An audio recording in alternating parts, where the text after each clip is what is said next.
जो आपसे ना बोले उससे राधे राधे आप बोलो, जो आपसे गुस्सा करे उसे आप नमस्कार करो, जो आपका बुरा चाहे आप उसका मंगल मनाओ, आपका हृदय साधु हो जाएगा, आप मंगल में शांति को प्राप्त हो जाएगा। जी तब हृदय जलता है। तो सोना जब जलता है तभी तो निखार आती है, हृदय जब जलता है तभी तो निष्पाप होता है। उस जलन को सह गया वही तो महात्मा है।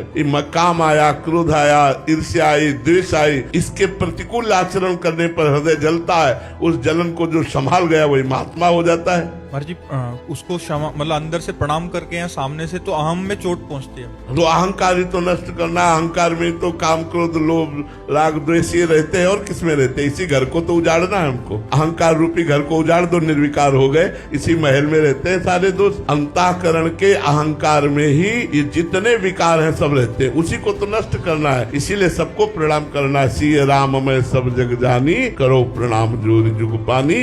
तभी आप निरहंकार होगे, तभी आप महान बनोगे, तभी आप हृदय में आनंदित होगे।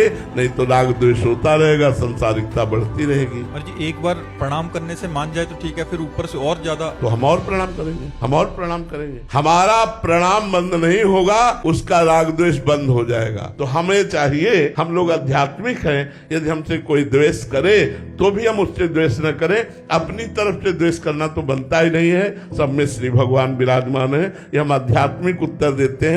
और ये कभी मत सोचिएगा कि यदि हम द्वेष करने वाले को क्षमा करते रहेंगे तो द्वेष करता ही रहेगा। नहीं, हमने आज देखा है वो प्रेम करने लगेगा, वो द्वेष नहीं करेगा, प्रेम करने लगे। क्षमा में बहुत बड़ी सामर्थ्य है और क्षमा सामने वाले को तुरंत बदल देती है। ये क्षमा आध्यात्मिक बल है, ये महान बल है। इसे सबको प्राप्त नहीं होता, सत्संगियों को प्राप्त होता है क्षमा करना। नहीं तो एक गाली दे तो दो गाली देने का मन होता है। जब एक गाली दे हम राधे राधे करके निकल जाए, यही हमारी आध्यात्मिकता है। क्षमा करना कमजोरी नहीं, बहुत बड़ा बल, बहुत बड़ा बल। क्षमा बलवान होता है, वो तो कमजोर होता है जो क्रोध करता है। क्षमा बलवान होती है। भगवान श्री कृष्ण देखो कितना प्रेम में बावरापन है। विदुर जी के घर गए सरकार, विदुर जी थे नहीं, विदुरानी जी थी। आवाज लगाई विदुरानी, कौन? श्री कृष्ण।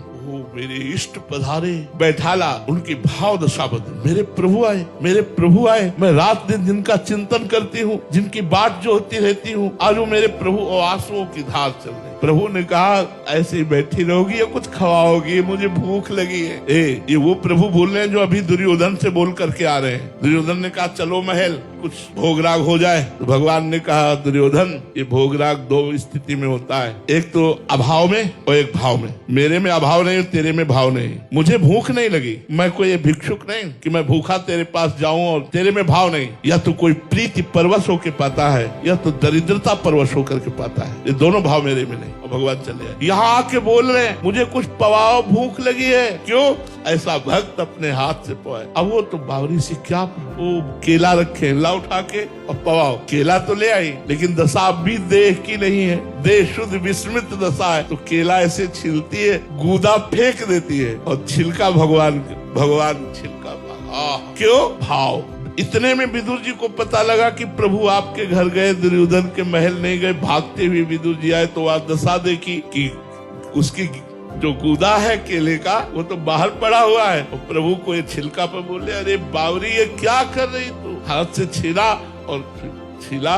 और भगवान ने कहा काका अब वो स्वाद नहीं आ रहा अब वो स्वाद नहीं आ रहा। तो बात वस्तु की नहीं है, बात भाव की है। आप भाव में भरे हुए तन मन प्राण संत को समर्पित किए हुए जा रहे हैं। यही सबसे बड़ी बात है, यही सबसे बड़ी बात।